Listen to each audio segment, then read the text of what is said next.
Bonjour à tous et bienvenue sur En roue libre. Ici, on parle du quotidien d'un quadraplégique, que ce soit les astuces de tous les jours ou les endroits où sortir. Aujourd'hui, journée vraiment spéciale, j'ai hâte. Je vous amène à iFly à Montréal. C'est littéralement un simulateur de chute libre. Donc on nous met dans un grand tube et on plane littéralement sur un coussin d'air, comme si on était dans un aspirateur géant. C'est très impressionnant, j'ai vraiment hâte d'essayer. Ils ont toute une politique pour permettre aux gens avec des handicaps variés, des problèmes de mobilité, de pouvoir participer. Ils sont plus nombreux pour nous aider, pour nous installer, pour mettre la combinaison au même prix. Donc il y a vraiment une volonté de leur part d'être inclusif et puis ça mérite d'être salué. C'est pas souvent le cas, donc merci à eux et j'ai hâte de vous montrer ça. Un petit message, j'ai pris l'habitude de faire ça, c'est pas que j'aime ça mais c'est vraiment indispensable.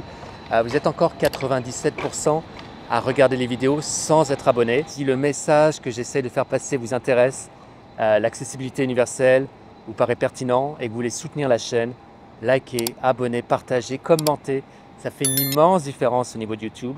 Et sans ça, malheureusement, on ne peut pas continuer. Donc vraiment, s'il vous plaît, faites-le si ce n'est pas déjà fait.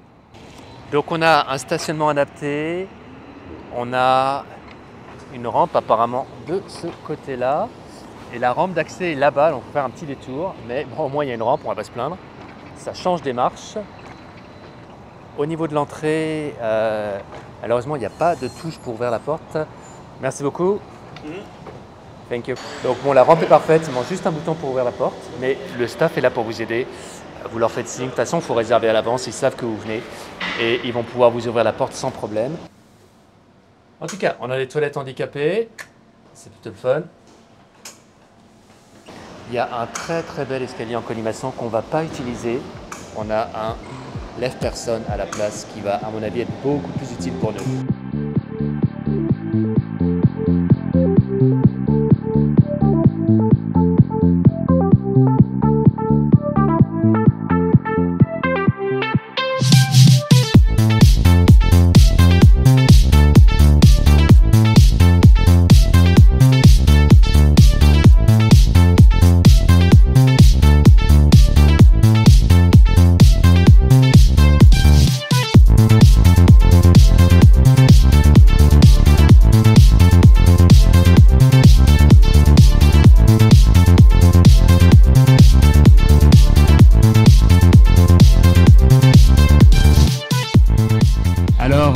David, merci beaucoup de nous recevoir à iFly aujourd'hui. Avec plaisir.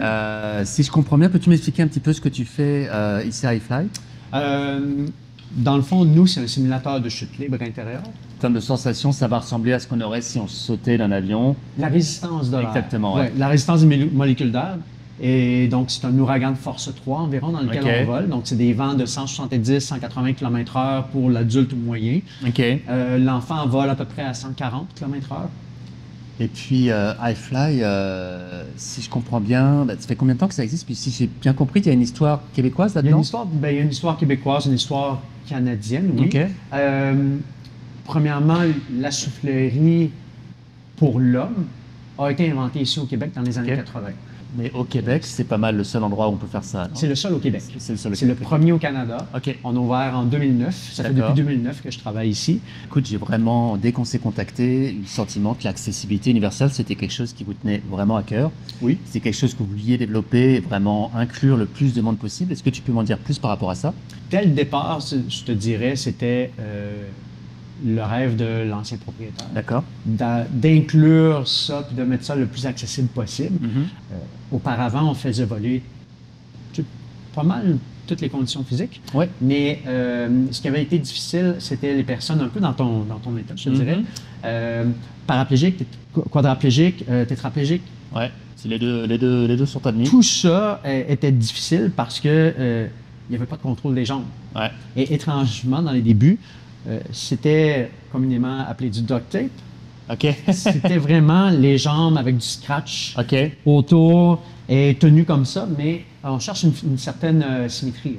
C'est-à-dire qu'on veut que les jambes soient ouvertes à la largeur des épaules pour éviter une espèce de roulement. Parce que notre stabilité, pour les personnes, quand on est debout, les jambes larges, j'ai une plus grande stabilité que les jambes collées. Ça, je crois que tu peux comprendre ce principe-là. Donc, le but dans les débuts, on mettait du scratch. Puis là, on a commencé à ouvrir les jambes et à mettre un tube de plastique. OK. C'est un aspect, excuse-moi, je Oui. t'interromps avec ça, mais Non, c'est un mais aspect que je voulais voir avec toi aussi. J'ai vu sur les images sur Internet en faisant mes recherches qu'il y a un aspect compétition, il y a un aspect comme figure. Je vais pas faire ça aujourd'hui, là, c'est certain, mais Oui. comme un petit peu figure artistique. Est-ce que je me trompe? Oui, exactement. Dans le fond, on mélange le patin artistique, la nage synchronisée. Ouais, c'est vraiment impressionnant. Ça peut être ce genre de choses-là en tout. Ouais. Quand les athlètes volent sur le côté artistique, il y a les écouteurs Bluetooth. Déjà, la technologie, maintenant, on peut se permettre les écouteurs Bluetooth. OK, pour être synchronisé Pour avec être synchronisé avec la musique. musique extérieure, parce que OK, les juges à OK. l'extérieur. D'accord. Est-ce que je me trompe en disant que tu fais partie de ces athlètes-là ou... Oui, non. Oui, non? OK. J'entraîne ces athlètes-là. OK. Moi, mon principal travail ici, c'est de former des instructeurs. D'accord. Et je te dirais, pour la compétition, j'ai donné, T'as donné dans mon jeune temps, OK. quand j'étais athlète, comme kayakiste. OK. OK. J'ai fait 20 ans de kayak, donc ça, Ah, c'est ça, les j'ai bras? donné. C'est peut-être ça, les bras. Ça ouais. doit être ça. Je dois faire en plus que ça, alors. Peut-être. J'ai vu aussi, en faisant mes recherches, que vous aviez comme une expérience un peu de réalité virtuelle en même temps. Exactement. Ok. C'est là qu'on met le casque Ok. Oculus et qu'on fait vivre le scénario. Là, l'idée est un peu vraiment d'aller simuler finalement une chute. Ben, ça ressemble beaucoup à, communément appelé le wingsuit. Sortant de l'accessibilité universelle, Oui. pour le client un peu plus lambda, vraiment, ça commence à partir de quel âge? Est-ce que vous acceptez les groupes? Comment est-ce que vous vous situez par rapport à ça? Donc, si disons, on met les différents groupes qu'on entraîne ici ou qu'on propose l'activité, Ouais. ce n'est pas une montagne russe, ce n'est pas un manège ici. Ok. C'est un centre d'entraînement qu'on a. OK. Mais le centre d'entraînement est accessible à partir de 3 ans. Donc, les enfants à partir de 3 ans, là, on dit de 3 à 103. OK. Pourquoi 103? Parce que la plus vieille personne qui a volé dans les high fly C'est avait 103 OK. ans. Ensuite, le côté parachutiste, parce que c'est un centre d'entraînement qui permet qui est à l'année longue. Ici, notre saison de parachute est quand même assez courte au Québec, dû au froid, dû à Ouais. la hauteur. Il fait très froid en haut quand c'est l'hiver. Et tout le côté groupe corporatif. Disons qu'on veut faire une activité, un développement d'esprit d'équipe. Donc, on a une salle de conférence, les groupes viennent ici faire leur conférence et viennent faire l'activité. Et souvent, ça développe un bon esprit d'équipe de partager les mêmes émotions intenses. Écoute, merci beaucoup. Est-ce qu'il y a quelque chose que tu aimerais ajouter, un petit mot de la fin, une conclusion à tout ce qu'on vient de voir ensemble? Il n'y a rien qui prépare les personnes à cette sensation-là. C'est une sensation à sentir. Il faut la vivre. vivre. C'est ce qu'on s'en va faire. Ouais, Allez exactement. vivre ça. Merci beaucoup, David. Un plaisir. C'est vraiment intéressant. Et puis, allons voir ça. Ouais. Super. Pour pouvoir voler, ils nous mettent une combinaison comme ça. Ils vont mettre aussi un harnais spécial apparemment pensé pour les gens en fauteuil roulant. Et quelque chose pour que les gens restent écartés. Enfin, en tout cas, on va voir ça. Mais idéalement, si vous avez besoin d'aide, pour vous préparer, venez pas tout seul, venez avec quelqu'un parce que vous allez en avoir besoin.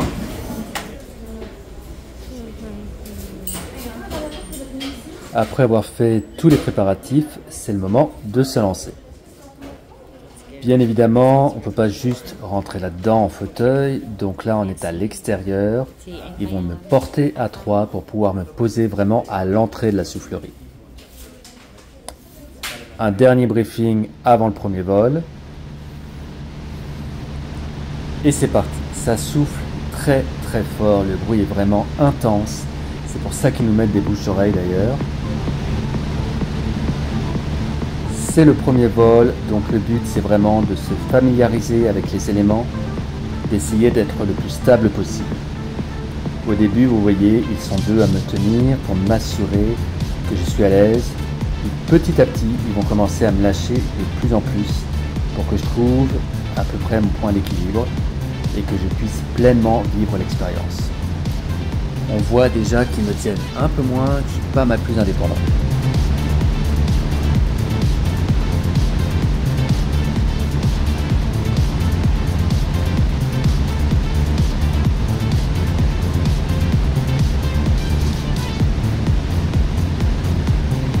Là, c'est la fin de la première session. Comme vous pouvez le voir, ça va très vite. On va faire une sorte de mini débrief. L'idée étant de savoir comment je me sens, est-ce qu'ils peuvent aller plus loin au niveau de l'expérience. C'est parti pour le deuxième vol. Là, je suis déjà pas mal plus stable. Ça se passe évidemment beaucoup au niveau des bras dans mon cas. Il faut essayer de garder l'équilibre le mieux possible. Et c'est là qu'on comprend vraiment l'intérêt du harnais au niveau des jambes et même la tige qui maintient les jambes à la même distance. C'est ça qui permet d'être stable. Si j'avais la jambe complètement loose, qui bougeait de tous les côtés, je serais complètement instable et je ne pourrais pas me maintenir dans cette position-là.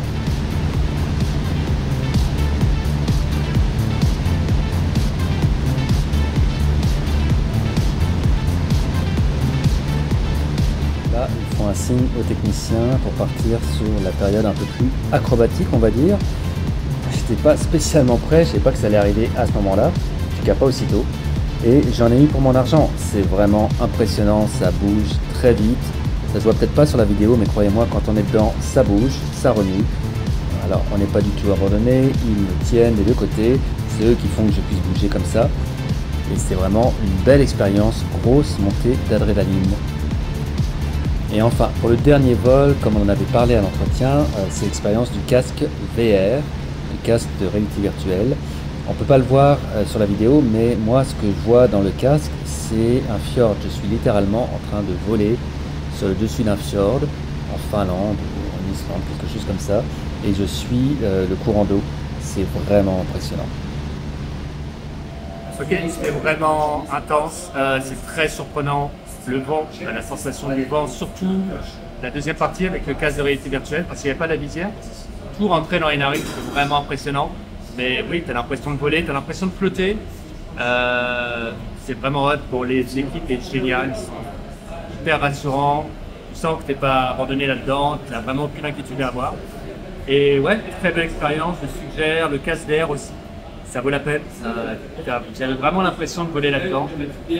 C'était vraiment super, donc vraiment un truc à essayer une fois dans sa vie. Merci vraiment à l'équipe de iFly de m'avoir ouvert ses portes et m'aider à réaliser ce rêve un petit peu de voler. C'était vraiment super, je le suggère à n'importe qui d'essayer, handicap ou non. C'est vraiment une expérience que je pense on n'est pas prêt d'oublier.